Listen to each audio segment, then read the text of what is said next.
I'm Mitch from Beyond the Woods, and this is the Fractal Audio AX8. Let's get into it. For many years now, Fractal Audio has been synonymous with one product and one product only, the Axe-Fx. It's their zero-compromise flagship amp and effects modeler, and it has become enormously popular. But the $2,200 price tag has made many people consider the Axe-Fx to be laughably expensive. But now Fractal is starting to introduce more affordable offshoots of the Axe-Fx that are more specialized for particular tasks, while still maintaining that same level of sound and build quality. First came the FX8, which is an effects-only pedal board intended to be paired with a real amp, and now comes the AX8. It's been said for years that the Axe-Fx was intended to be a studio tool that just so happens to work really well in a live situation. And with the AX8, I think Fractal has made a live tool that will work really well in the studio, especially for the musicians on a tighter budget. Just like the Axe-Fx, the AX8 has amps, cabinets, and effects all rolled into one, and all of the models on the AX8 are the exact same as those found on the Axe-Fx. However, the AX8 did cut corners in a few places. Here are the main things that it's missing. You can't run two separate amp blocks or cabinet blocks at the same time. It can't act as a USB audio interface, there's no tone matching or IR capturing, there's no dedicated headphone output, and it's missing a bunch of ins and outs like these. But the AX8 actually has a few things that the Axe-Fx doesn't. First, it has 4 quarter-inch inputs for pedals compared to 2. With these, you can hook up more expression pedals or foot switches to change more channels, switch more effects on and off, rock more wah pedals, or just about anything you'd like. Secondly, the easy access amp controls allow you to tweak your amp settings at a moment's notice, which is extremely handy. And obviously this is built into a foot controller, so it's much easier to change tones with this over a rack unit. I don't want to weigh this review down with a bunch of sound clips, but here are a few of the amps available.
Without a doubt, the thing that sucks most about the AX8 is trying to navigate the unit. It's enough having to move the cursor up and down with one knob and left and right with another, but what's strange to me is having these 4 utility buttons so far away from the navigation controls. I feel like they belong over here, but maybe that's just me. I definitely recommend the AX8 edit software whenever you can use it, but even that comes with its own hiccups. For whatever reason, whenever you change something on the edit software, the audio needs to cut out for a second for the settings to sync up.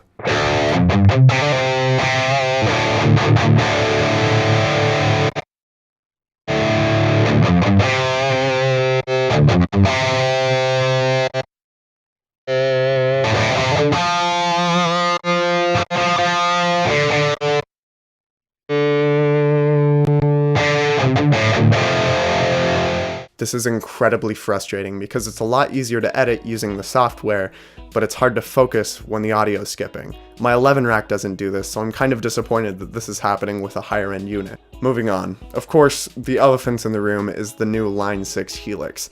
It's Line 6's new flagship, and at $1,500, it's pretty obvious that it's trying to take on the Fractal market. There's no denying that the Helix is loaded with features compared to the AX8.